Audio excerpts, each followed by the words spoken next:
Saturday marks the 20th anniversary of 9/11, the attack that started the war in Afghanistan. And for the first time since then, there will be no U.S. troops in the country. Senior national security correspondent David Martin was at the Pentagon on the day of the attack. He and his longtime producer, Mary Walsh, have brought CBS News viewers every development in the war on terror since that devastating day. They've covered the war through 4 administrations and 8 defense secretaries. And most poignantly, they've brought us the stories of American forces fighting that war in person. Here's David and Mary's look back.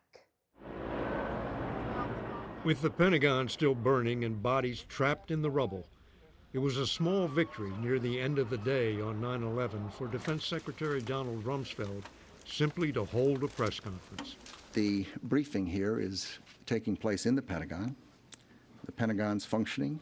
It'll be in business tomorrow. Behind him, in a show of undivided political support, stood the heads of the Senate Armed Services Committee. 3 days later, Congress passed a resolution authorizing the use of force. The U.S. unleashed its firepower, and by December, Rumsfeld was taking his first trip to Afghanistan. They've captured a number of al-Qaeda. They've killed a number of al-Qaeda. They've wounded a number of al-Qaeda. The U.S. military looked invincible until March of 2002, when 7 Americans were killed in the Battle of Roberts Ridge. One of them, Sergeant John Chapman, can be seen on drone video charging across a snowfield directly at an al-Qaeda machine gun position.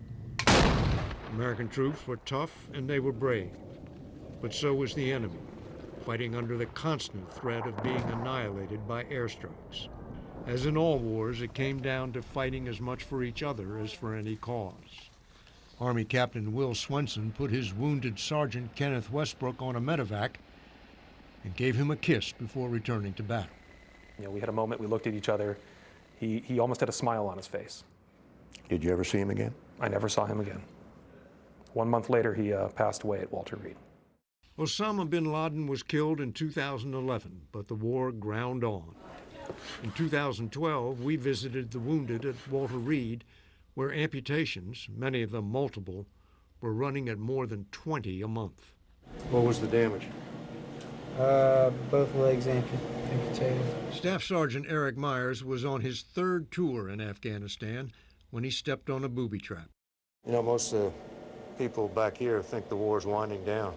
Over there on the ground, it's not winding down. Yeah. It's still just as intense as it was.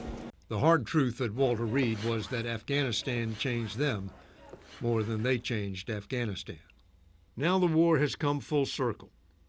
Major General Chris Donahue, the last man out of Afghanistan, was a junior officer serving in the Pentagon on 9/11. America's longest war has come to a close. Except now, no politicians were standing behind Defense Secretary Lloyd Austin and Joint Chiefs Chairman Mark Milley when they appeared in the Pentagon briefing room. This is tough stuff. War is hard. It's vicious, it's brutal, it's unforgiving. And yes, we all have pain and anger. I need something, please. It hurts. War is the dying cries of Specialist Chazray Clark, bleeding to death, waiting for a medevac to come for him, and the heartbreak of his young widow. My husband laid there, wondering why nobody's coming to get him. For how long? Like 40 minutes, an hour? A 20-year war is one in which some of the last to die, those Marines killed by a suicide bomber at Kabul airport, were infants on 9/11 with no idea what was happening. David and Mary, plus all the CBS personnel who have been to Afghanistan and Iraq over the years, and those who have covered it here in Washington and New York, we thank you for your work. We'll be right back.